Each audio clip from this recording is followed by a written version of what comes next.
Hi, everyone. My name is Melissa Tubbs, and I am the president of the Connecticut Council of Language Teachers. As this calendar year draws to a close, I wanted to reach out to membership and thank you for your unending support to our little organization.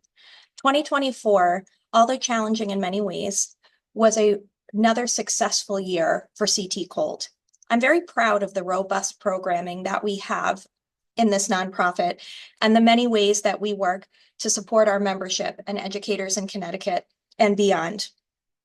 I want to take a moment, first and foremost, to thank our board, our event chairs, and the many volunteers and committee members that donate their time and skills day in and day out to make this programming happen. It's really admirable that we have a small army of volunteers willing to give their time to their colleagues and peers, and I want to take a moment to thank you.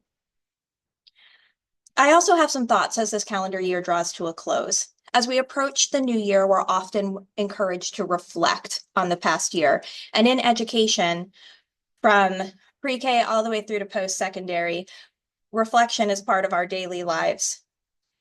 However, sometimes it concerns me that this push to reflect can have this undercurrent of self-criticism. We're asked to identify things that we can do better or improve upon in the coming year.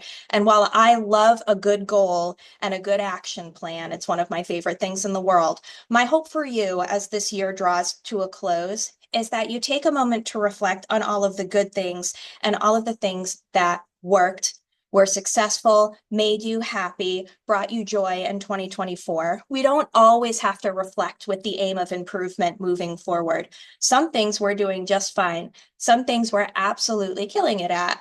And so I want you to take a moment to reflect in that sense. My second hope for you is that you set, if resolutions are your thing, if you set resolutions, I would like for you to set one that is not improvement based in nature. Why don't we set reflections for fun? Make sure that we set one date with a friend every 2 weeks, or that we watch our favorite movie at least once a month. I would love to set aside more time to watch Wayne's World or the Keira Knightley version of Pride and Prejudice once a month. And my favorite movie of all time is You've Got Mail. And if I could sit down and watch that every Sunday, I would start the week refreshed. Anyways, I want to thank you, our membership, for always showing up for us. In 2025, we have a lot of stuff going on and already in the works. For example, registration is already open for our essay contest and our poetry recitation contest.